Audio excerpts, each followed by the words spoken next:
Bismillahirrahmanirrahim. Assalamualaikum warahmatullahi wabarakatuh.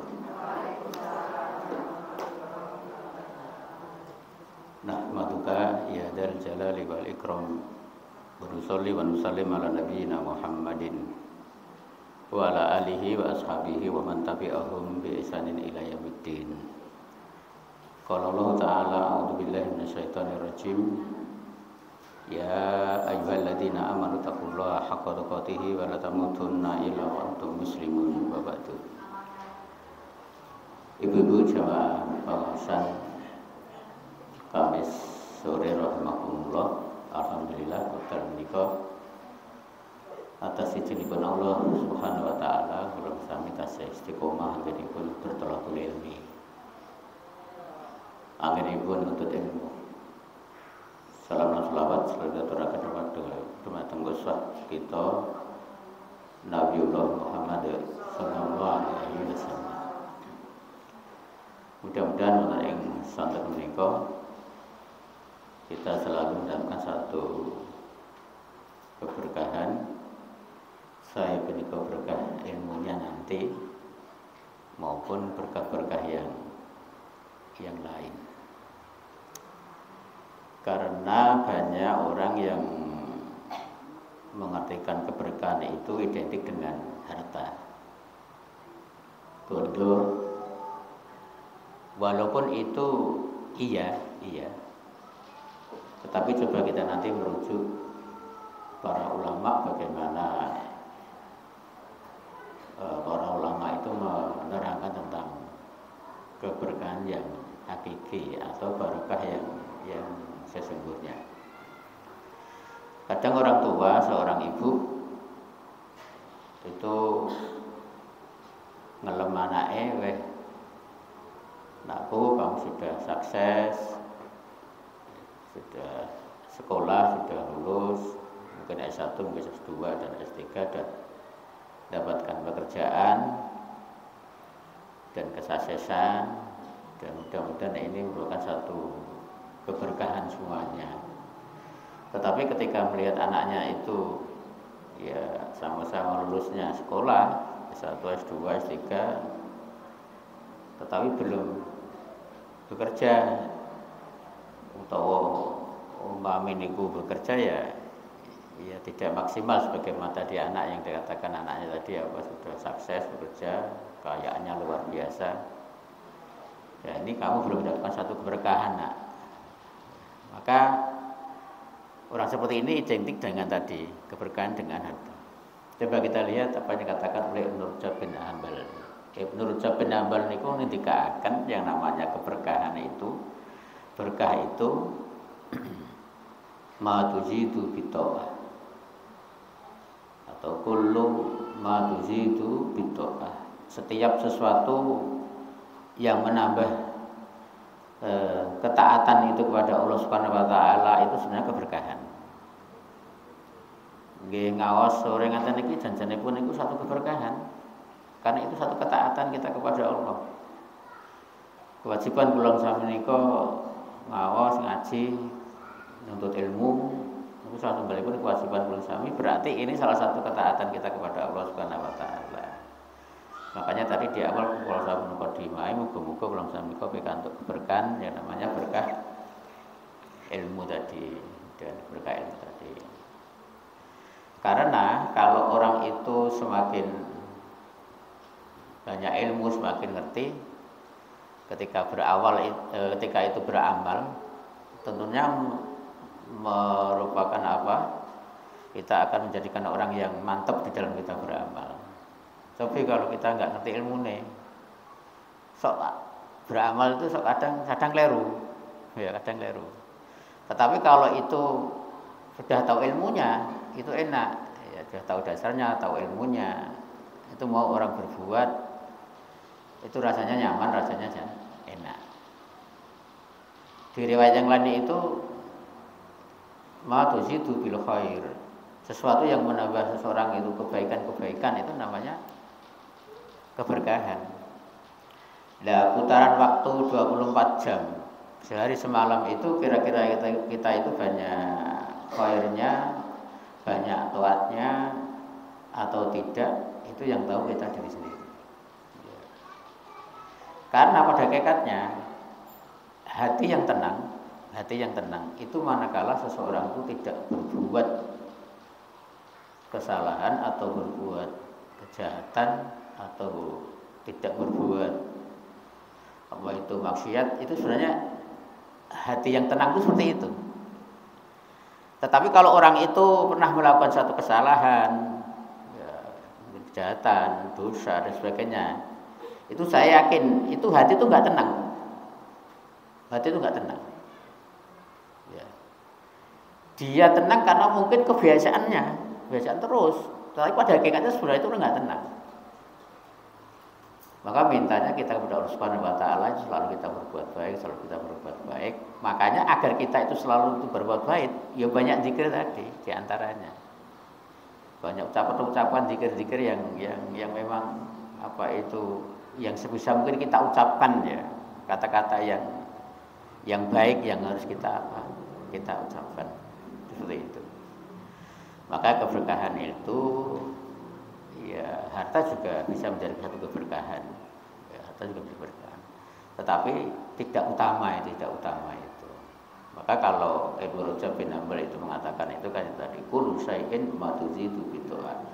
Segala sesuatu yang menambah seseorang itu taat kepada Allah Subhanahu wa taala itu adalah satu keberkahan atau ma tuzidu bil khairi tadi, sesuatu yang menambah seorang itu apa? Perbuatan yang baik. Nggih. Kita lajengaken Ibu rahimakumullah. Kita masih bicara tentang syukurnya Rasulullah Muhammad sallallahu alaihi wasallam. Atau Muhammad sallallahu alaihi wasallam itu hamba yang bersyukur. Hamba yang bersyukur. Sebelum ini kita pernah sampaikan bahwa Nabi Sulaiman itu adalah nabi yang pandai bersyukur. Ya, Nabi Sulaiman. Ya. Bersyukur dengan kekayaan yang dimiliki. Karena memang Nabi Sulaiman itu adalah pewaris dari bapaknya Nabi Daud, ya. Wa warisa Sulaiman. Ya. Dawuda. Dan Nabi Sulaiman itu mewarisi kekayaannya itu dari bapaknya, yaitu Nabi Daud. Maka kekuasaannya Nabi Sulaiman itu tidak hanya meliputi kekuasaan manusia saja, rakyat saja. Tapi diberi oleh Allah Subhanahu wa taala itu kekuasaan manusia. Kemudian jin.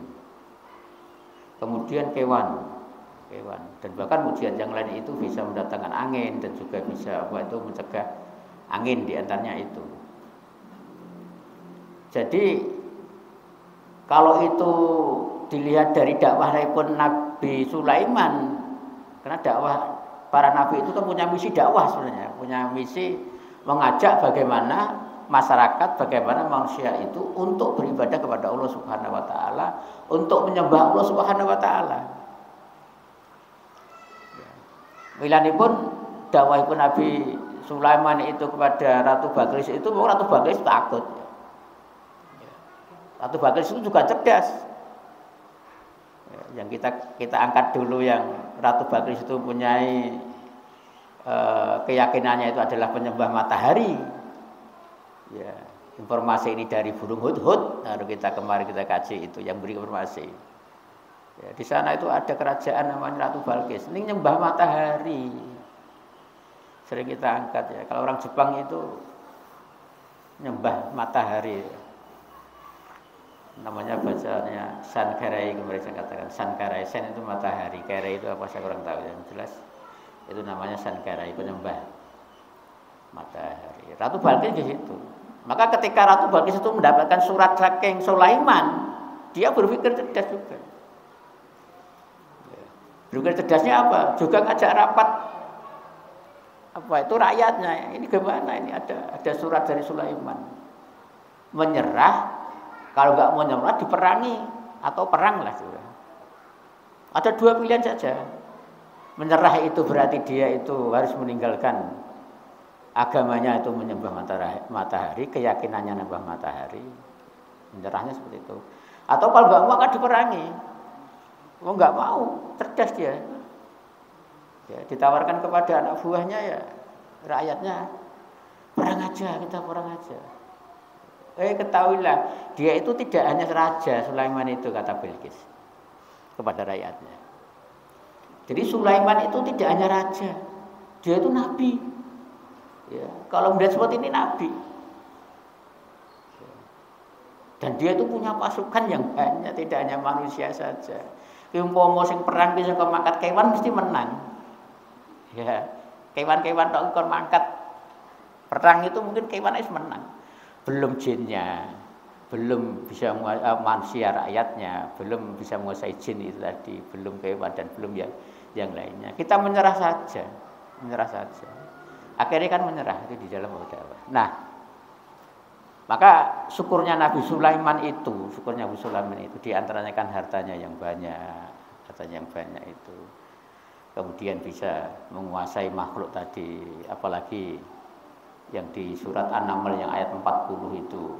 Ya, 40 itu kan. Jadi sebelum itu yang sanggup untuk memindahkan istana itu kan jin ifrit itu. Jin ifrit. Jadi digambarkan oleh Ibnu Katsir, jin ifrit itu orangnya besar, kuat, ya, dan suka membunuh, jin ifrit. Tapi di surat An-Naml ayat 40 itu ada seorang yang diberi pengetahuan oleh Allah Subhanahu wa taala, kata di sana di dalam Quran itu. Yang diberi oleh pengetahuan Allah Subhanahu wa taala tentang Alkitab. Alkitab itu oleh Ibnu Katsir itu apa? Orang itu bisa menguasai apa itu? Bisa menguasai kitab Taurat dan kitab Zabur. Dia pintar untuk menguasai dua kitab ini, Zabur dan Taurat. Orang yang diberi pengetahuan. Tetapi Ibnu Katsir dalam terjemah singkatnya Ibnu Katsir itu, tafsir Ibnu Katsir itu mengatakan dia golongan dari jin. Golongan dari jin. Itu yang mampu memindahkan hanya sekedip mata ini. Kalau jin ifrit itu hanya mampu memindahkan perpindahan duduknya Nabi Sulaiman ke satu tempat ke tempat yang lain. Itu lamanya seperti itu. Tetapi tadi yang 40 surat An-Naml ayat 40 itu adalah hanya kedipan mata ini. Kan cepat sekali. Maka di ayat 40 itu Nabi Sulaiman alaihissalam mengatakan, "A'askuru au akfuru." Wah, ini bisa-bisa saya itu nanti itu bersyukur atau saya malah kafir, malah kufur kepada Allah Subhanahu wa taala. Ya, saya bisa berbuat begini, bisa menyuruh begini dan sebagainya. Ini kalau saya itu enggak kuat, bisa-bisa saya kafir, bisa-bisa saya sombong. Ya, saya sombong. Maka sekali lagi Nabi Sulaiman itu adalah nabi yang paling bersyukur. Nah, antara Nabi Sulaiman dan Nabi Muhammad SAW ini ya dikatakan kalau dalam sejarah ini hamba yang paling bersyukur juga, yang bersyukur, hamba yang bersyukur Nabi Muhammad. Sejak kemarin kita membahas bagaimana syukurnya itu Nabi Muhammad SAW. Tetapi kalau itu mulia, kemuliaan itu terdapat dalam diri Nabi Muhammad SAW. Itu berangkat dari apa yang disampaikan oleh Ibnu Hajar tadi, Ibnu Rajab itu mengatakan bahwa siapa itu yang bergaul dengan Al-Quran, pasti Allah Subhanahu wa taala akan memberikan satu kemuliaan. Ya, maka kita tadi diawali dengan tadarus ya. Darus tentang berapa ayat. Itu berarti siapa itu yang bergaul dengan Al-Quran, belajar dengan Al-Quran, maksudnya itu ya mempelajari Al-Quran, ya paling ringan membaca Al-Quran, ya membaca, bukan pelajarinya, nyinau, lancana sipun itu, kata Ibnu Rajab itu dia akan dimuliakan oleh Allah Subhanahu wa taala. Maka kalau diurutkan ya makhluk yang paling itu mulia, kalau malaikat di kalangan malaikat niku sinten malaikat Jibril. Kenapa dia itu mulia? Karena malaikat Jibril itu tugasnya membagi wahyu atau menyampaikan wahyu. Hubungannya dengan Al-Qur'an tadi. Hubunganipun kalian ngendikanipun yang merujab tadi, siapa itu yang bergaul dengan Quran, siapa itu yang mempelajari Al-Qur'an, ya. Itu akan dimuliakan oleh Allah Subhanahu wa taala. Maka kalau itu di kalangan malaikat, itu malaikat Jibril. Karena ditugasi untuk membagikan wahyu. Kemudian di kalangan manusia yang paling mulia itu Nabi Muhammad sallallahu alaihi wasallam. Kenapa? Karena mukjizat yang terbesar. Di antara mukjizat sekian nabi yang ada, itu Nabi Muhammad. Mukjizatnya apa? Al-Qur'an. Sama lagi apa tadi apa? Al-Qur'an. Kalau hubungannya Al-Qur'an tadi yang bagian wahyu, yaitu Al-Qur'an tadi adalah malaikat Jibril, kalau di kalangan manusia atau nabi, di kalangan nabi lah, itu adalah Nabi Muhammad sallallahu alaihi wasallam, karena itu mukjizat yang terbesar nabi itu adalah apa? Al-Qur'an. Walaupun mukjizat-mukjizat yang lain itu juga apa? Banyak. Mukjizat yang lain itu banyak. Di antaranya kalau itu mukjizat Nabi Muhammad sallallahu alaihi wasallam itu ketika Nabi Muhammad niku safar atau berjalan itu dengan Abu Bakar itu ketemu seorang pengembala kambing, namanya apa? Siapa itu? Abdullah bin Mas'ud. Ya, Abdullah bin Mas'ud.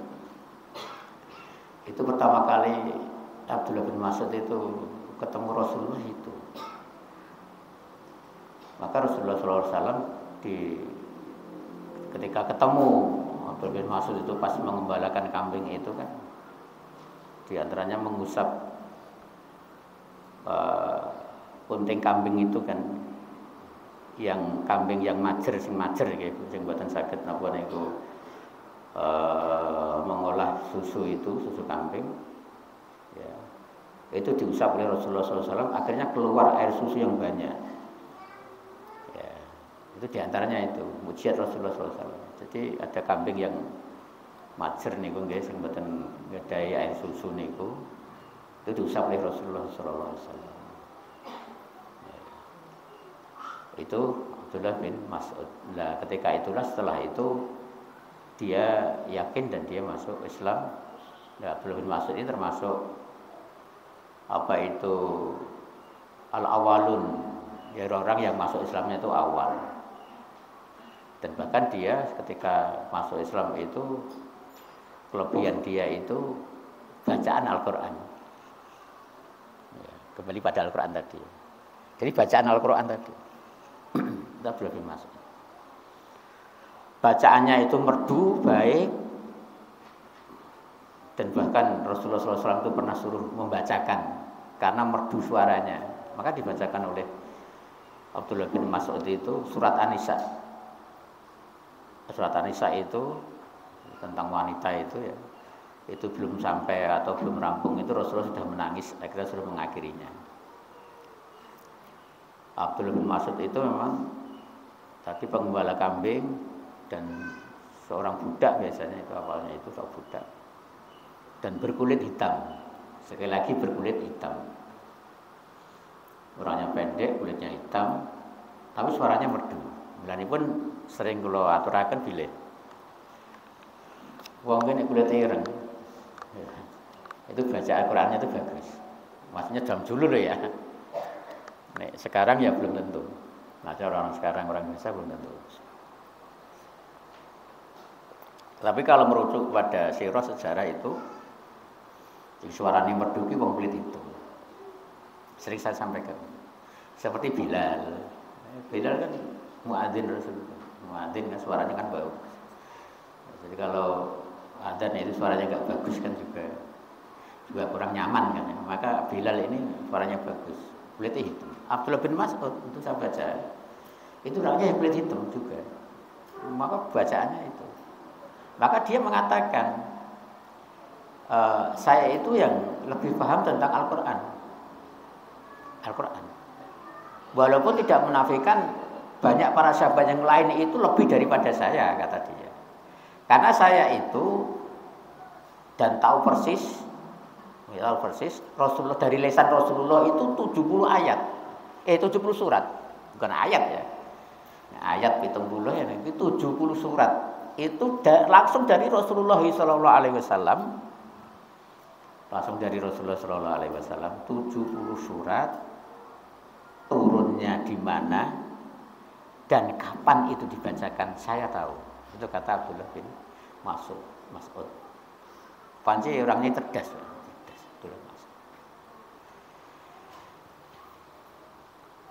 Bahkan ketika dia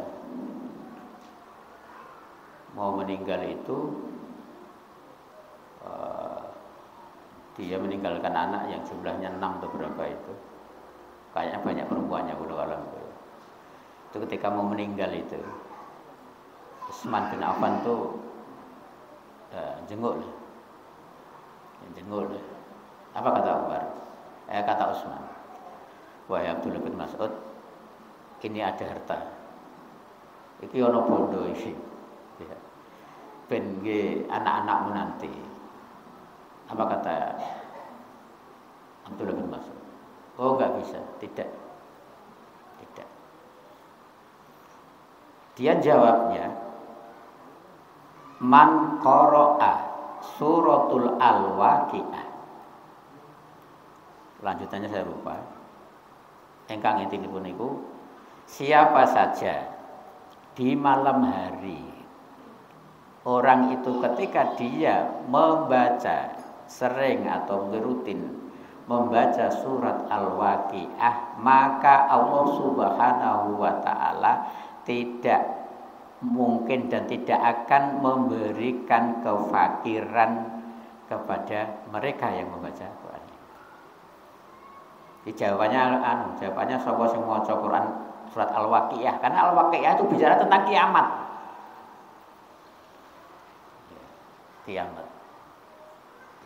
Maka kalau para ulama, para orang ahli, ulama kiai itu, lagi nerangkan kematian saja itu wedi. Jadi kalau di dalam salah satu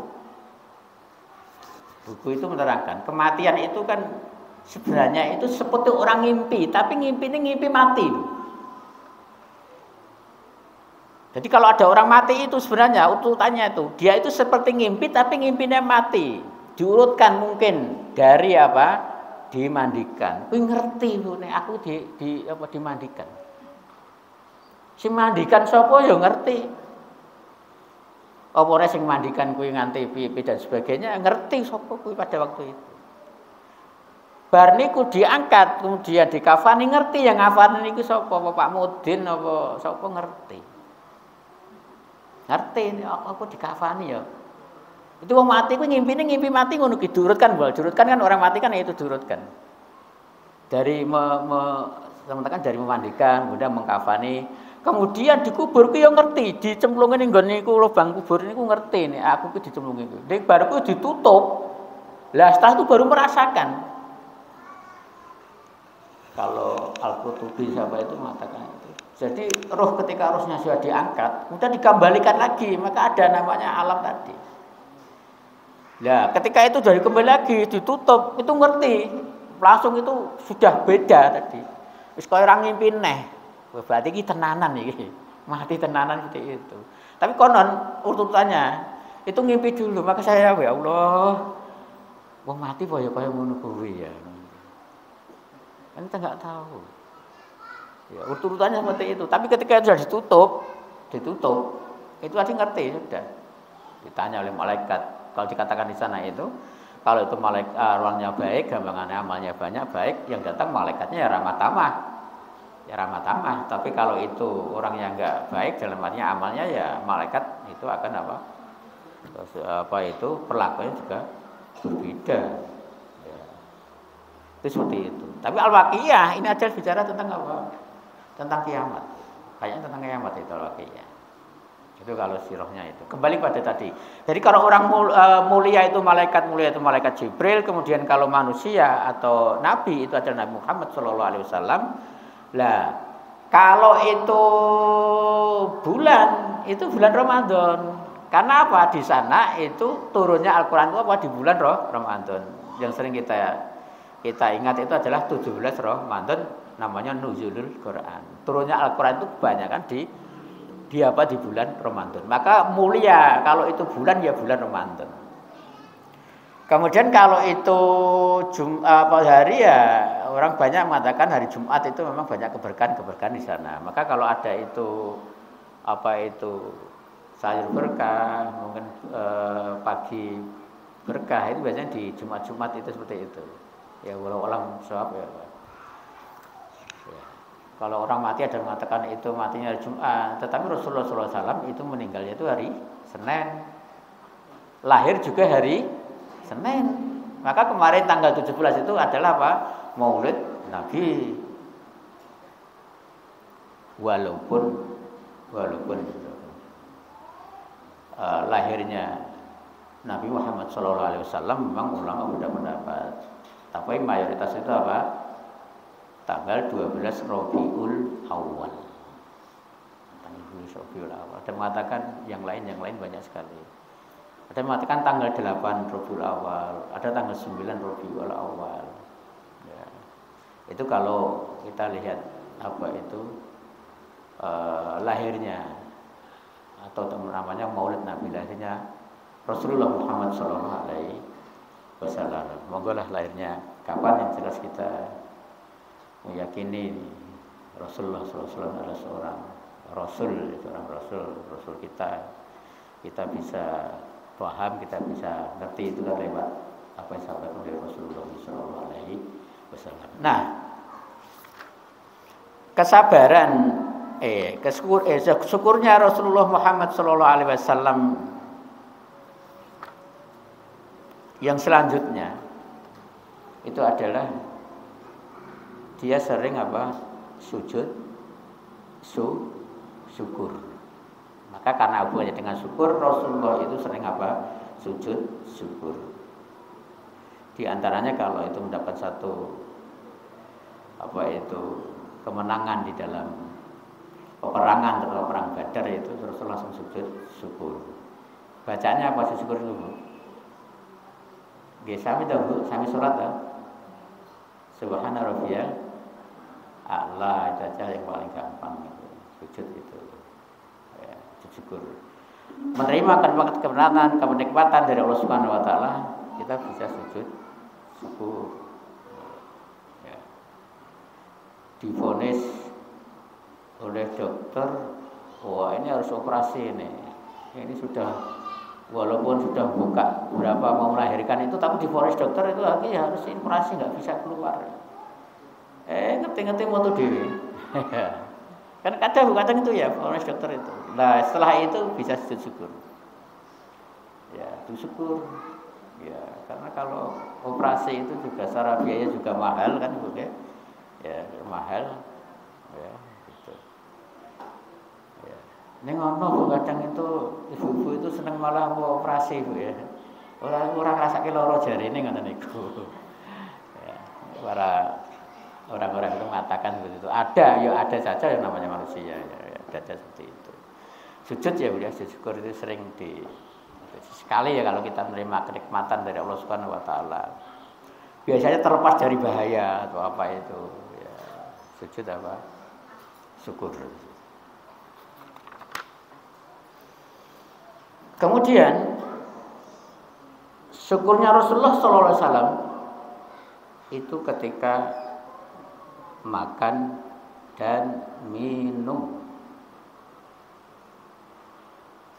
Saya sampaikan makan dan minum. Mbok menawi ibu-ibu pernah mendengar bab tentang kalau habis makan, sebelum bejana dan tangan, kalau makannya pakai tangan, itu dicuci, dibersihkan, itu alangkah baiknya makanan yang ada di tangan itu dibersihkan. Itu bahasa yang mudah seperti itu. Bahasa yang pas kalau di syarahnya kitab Al-Jami itu nama, Bu, dijilati. nek niku bermangan napa niku bermangan kakap kakap bakar Bu ya. Kan ton mriki-mriki sik enak Bu ya. Itu. Maka Al-Hafidz Ibnu Hajar Al-Asqalani itu pernah ya di dalam kitabnya Syarih Al-Jami. Syarih Al-Jami ini sebenarnya kitab Bulughul Maram tapi bagian akhir. Bagian akhir. Yang bagian akhir itu banyak bab-bab atau hadis-hadis yang kemudian dikumpulkan di bab akhir dari satu namanya kitab Al-Jami. Sebenarnya di kitab Bulughul Maram yang paling akhir. Ya, Bulughul Maram yang paling akhir. Maka dia mensyarah Al-Hafidz Ibnu Hajar Al-Asqalani ini di dalam Bulughul Maram itu. Ya. Saya bacakan hadis yang ada setelah makan tadi ya, sebelum dicuci tangan dan bejana, terutama tangan. Maka kalau kita bicara makan, orang makan itu nek enggak ngangge napa niku, tangan nganggo sendok. Karena begini Bu, iya ada guru TPA itu nerangkan kepada anak-anak sunahnya kalau makan Rasulullah itu pakai tangan dan bahkan 3 jari diurutkan ya, jempol, telunjuk dan jari tengah. Karena dulu yang dimakan apa Bu? Kurma. Lah, dia tanpa menjelaskan yang sampai mendetail. Akhirnya di pagi hari mau berangkat sekolah, buke olah sarapan dan terlalu bubur. Lah anak iku yo ngeyel, Pak Ustaz nerangke nganggo tangan ya. Lah bubur nganggo kapan rampunge? Tak telat. Ya, tangan. Maka sebenarnya ya namanya Pak Ustaz Pak Guru memang harus hati-hati ya, memang berdasarkan ilmu Bu.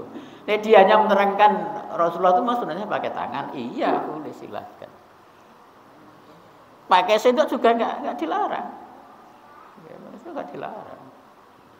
Yang dimakan apa dulu? Poso nek bubur nganggo tangan itu piye? Apa nek telu sisan? Wong nek kanggo 5 diciki emute ucul-ucul kok Bu ya. Apa nek telu? Lah itu seharusnya kan kalau nerang-nerang masalah anak Bu, si anak Bu. Iya sunnah ya sunnah ya, maka dengan tangan itu sunnah. Karena Rasulullah SAW itu banyak dimakan itu apa? Kering. Lah, karena itu yang dimakan itu kering mungkin ya kering ya. Nek awake dhewe iki muluk, kuwi ora ana dudoe, iki biasanya kelihatan begitu kita mungkin. Maka ada hadis itu tadi. Bah, sebentar Bu. Tak mulai kacamata riyen Bu.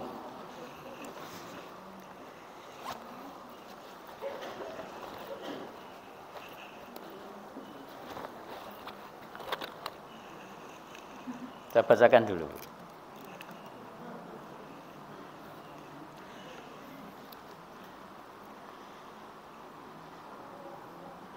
Hadis nomor 6 ini tentang menjilati sisa makanan di jari. Dari Ibnu Abbas radhiyallahu an Rasulullah sallallahu alaihi wasallam bersabda, "Idza akala ahadukum ta'aman fala yamsah yadahu hatta yal'aqaha au yul'iqaha."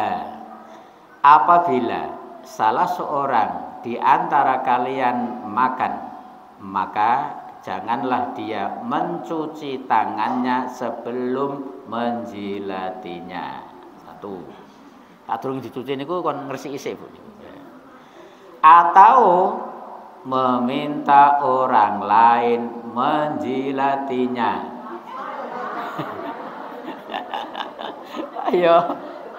Ayo anu Bu, waduh. Rawahu muttafaqun alaihi, Bukhari Muslim. Coba kita kaji ya. Yang kedua ini memang berat Bu ya. Kalau itu mazhab Adz-Dzahiri Bu ya. Orang-orang yang memahami teks apa adanya itu ya wis ngono kuwi. Ya dua ini tadi, menjilati sendiri atau orang lain yang menjilati. Coba kita kaji ya.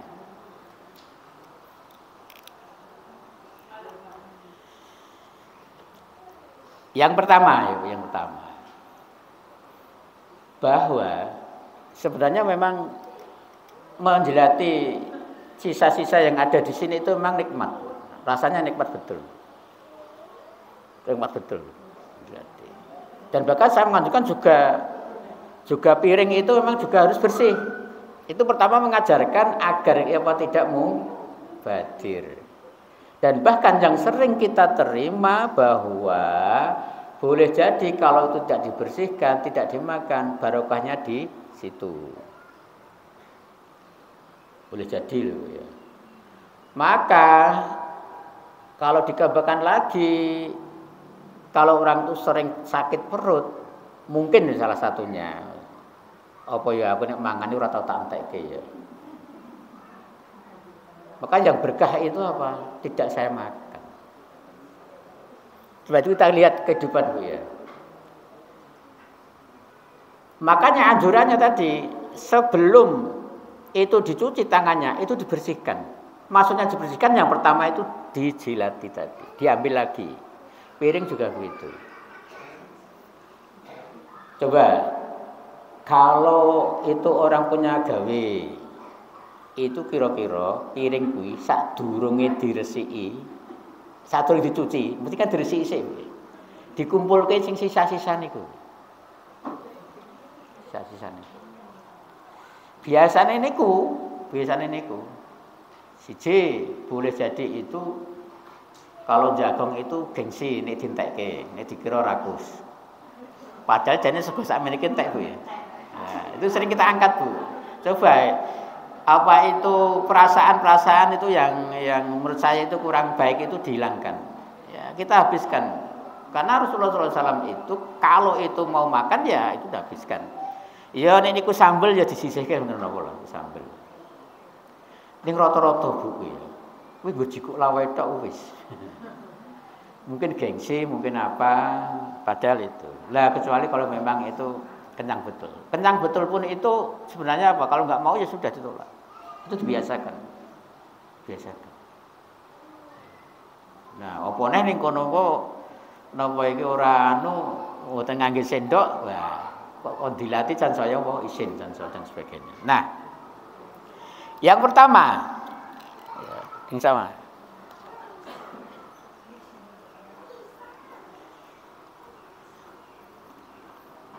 Saya bacakan Bu ya.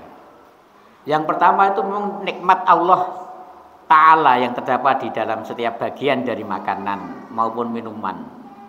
Mempunyai kehormatan tersendiri. Karena itulah apabila ada orang yang telah selesai makan, jika dia belum menjilati sisa-sisa makanan yang menempel di sela-sela jari jemarinya, tidak dibenarkan baginya mencuci tangannya. Yang pertama itu ya. Jadi sebelum cuci tangan itu nek iso diresiki Bu ya. Bejanane kan dikokke ngen sampah sik Bu ya. Karena kalau itu langsung cuci, iso-iso nek kuwi napa tempat sucine itu lubangnya kecil kan nutupi itu Bu ya. Di antaranya itu kalau kita terjemahkan lebih itu. Tidak dibenarkan baginya mencuci tangannya. Tidak patut dia membasuh tangannya padahal masih ada sisa-sisa makanan di situ yang akibatnya sisa-sisa itu akan mengalir percuma bersama air kotor maupun air seni. Yang demikian itu termasuk kufur nikmat dan penghinaan. Sikap yang benar hendaklah dia menjilati jari jemarinya hingga tidak berbekas sedikit pun. Atau meminta kepada orang lain yang dekat dengannya seperti anak, istri, pembantu atau yang lainnya menjilatinya.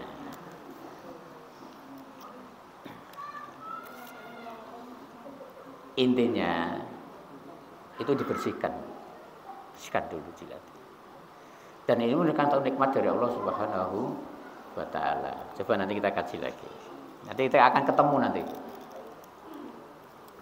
Kedua, jika tidak mungkin dilakukan seperti halnya pada zaman sekarang ini, di mana banyak sekali sunnah-sunnah Rasulullah SAW yang telah diabaikan, maka setidaknya yang harus dilakukan oleh seorang muslim adalah mengelap sisa-sisa makanan dari tangannya dengan sapu tangan.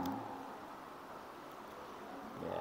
Nek ndik wau kan itu Bu ya, harus bisa tisu. Ya, bisa tisu.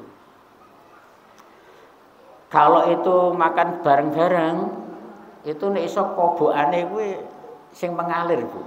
Nek enggak itu satu-satu. Nek biasane nek mangan bareng-bareng ente, nek itu pakai tangan, kuluban apa itu apa nih Bu? Cok, apa nih namanya itu?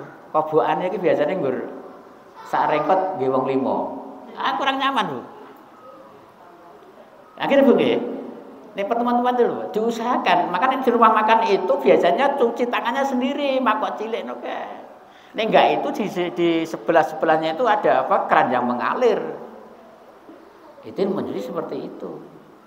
Ya. Itu ada makan di antaranya itu. Lah nek apa ya obokane mau nggih wong 5 dah kaya ngopo, Bu. Sing terakhir ya wah sudah enggak nyaman ya, Bu. Nek sing pertama aja penak, ini udah terakhir kan udah enggak nyaman sudah. Itu maka dibiasakan, diingat itu seperti itu. Kan ketok enggak nyaman dulu ya. Ya, maka di rumah makan itu mesti ada yang mengalir itu, ada itu. Nek enggak itu kan satu-satu. Kan cilik-cilik itu satu kan cukup untuk hubungannya membersihkan tangan. Nanti akan ketemu. Jadi boleh pakai apa tadi Pak Bu? Tisu, sapu tangan, itu kan sama-sama membersihkan. Ya.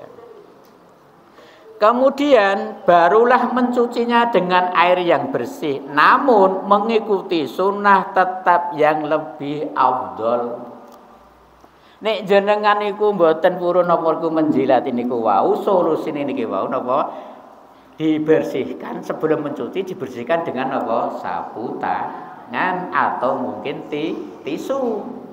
Nek pengen kembali kepada sunnah tadi akan mendapat satu pahala yang lebih.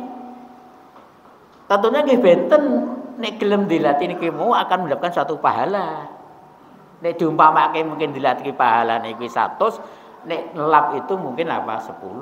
Nek saya bisa mengatakan seperti itu, tapi walau alam berapa akan diberikan kita pahala itu kita kan nggak tahu. Tapi di sini katakan itu lebih utama kalau kembali kepada isi tadi menjeliti tadi. Dan itu nikmat. Itu ya Bu ya. Paham Bu ya? Berarti pembahasan kita tadi kalau mau kembali kepada sunnah menjeliti itu memang lebih utama. Tetapi kalau tidak, kalau dalam buku ini dibolehkan seperti diresiki saat durunge dicuci tadi. Tangan dibersihkan. Ketiga, sebagian ulama memahami bahwa adanya perintah menjilati sisa makanan yang menempel pada jemari setelah selesai makan dikarena minimnya air. Di sini kan gitu. Kenapa suruh itu membersihkan dengan disilati itu? Karena dulu tuh minimnya air, Bu. Syarih ini menerangkan seperti itu. Kita akan lebih paham. Berarti di sini memang air itu mahal.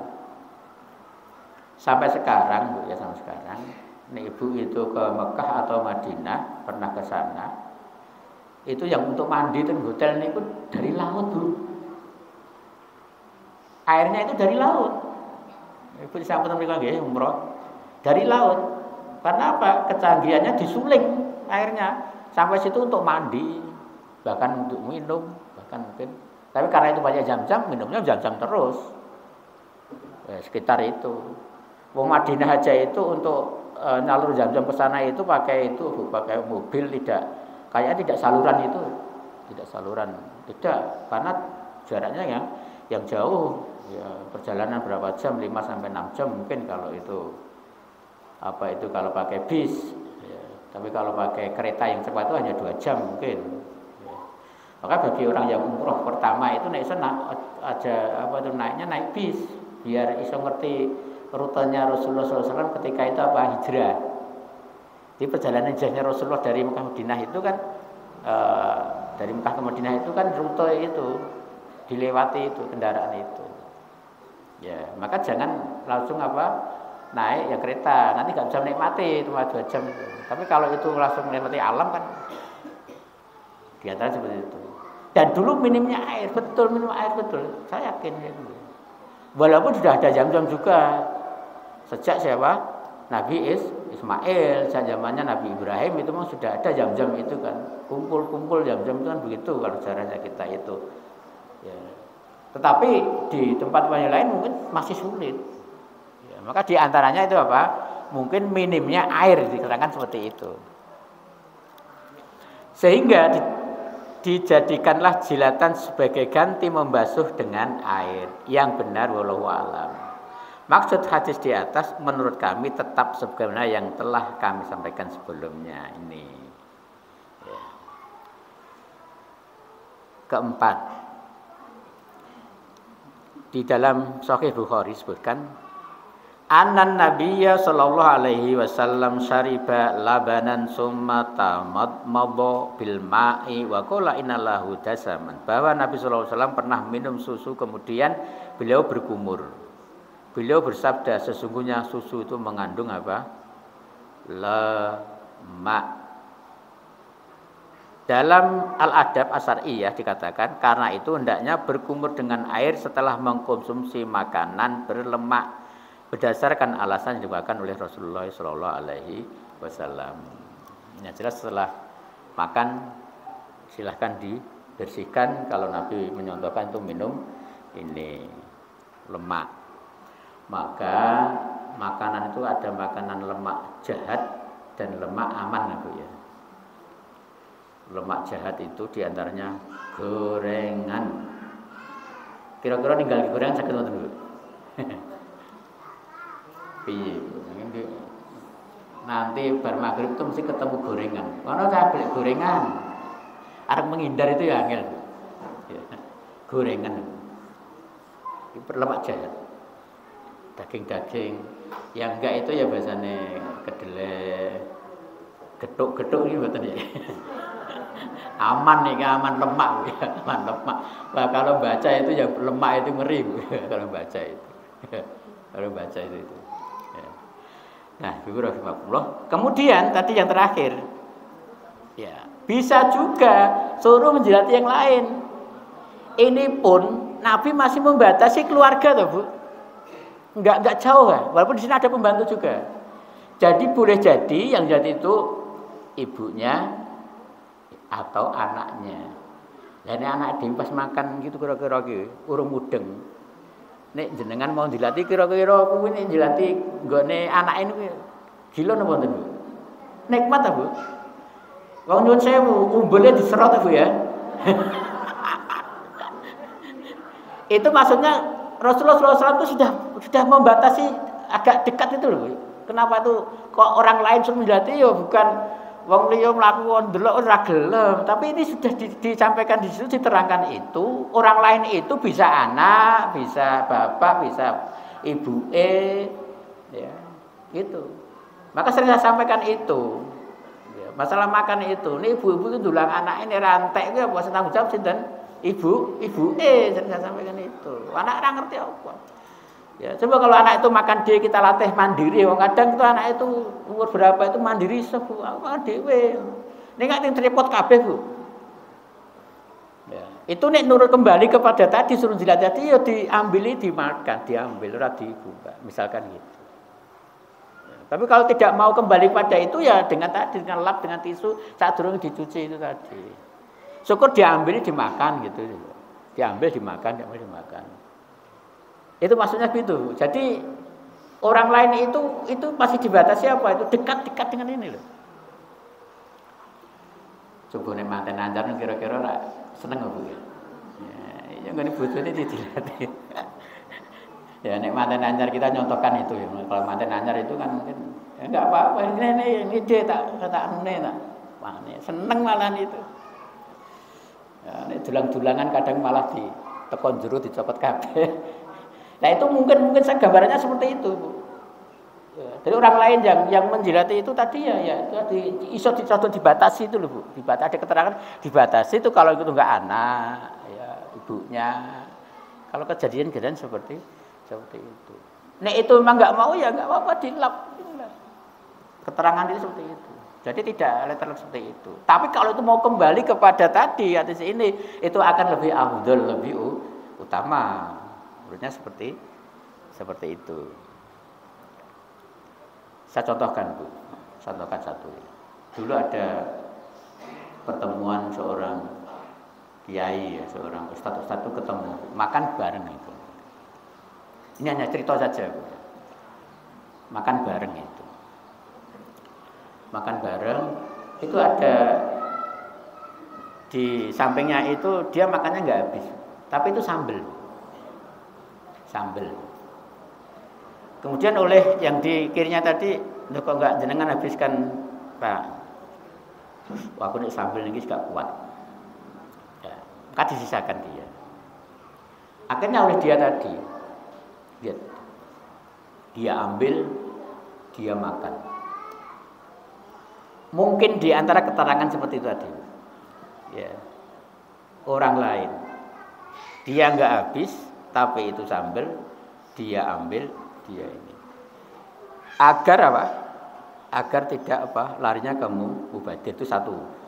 Kemudian ketika dia udut-udut, rokok-rokokan itu ada di antara yang diajak ngobrol itu. Ya. Ini kayak udut ya Bu kan. Ya.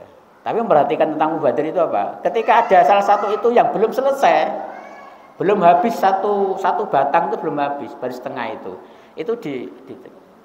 maka oleh Pak Kiai tadi dia sampaikan ambil lagi dihabiskan mubadir itu. Jadi rokoknya ya enek mubadir. Itu kisah Bu. Itu dan saya alami dan saya dengar ketika saya itu masih SMP. Saya masih usia SMP itu saya dengar seperti itu. Jadi ada tamu itu yang nggak dihabiskan rokoknya aja itu apa suruh menghabiskan itu karena apa mubadir itu rokok pun. Nenek geduk ampun Bu. Apa dibawa pulang dihabiskan berikan anak ibu. Ngatan ika saged kula aturaken kirang langkung punten kita akhiri dengan doa majelis. Bismillahirrahmanirrahim. Subhanaka Allahumma wa bihamdika asyhadu an la ilaha illa anta astaghfiruka wa atubu ilaik. Bila hidayah. Assalamualaikum warahmatullahi wabarakatuh.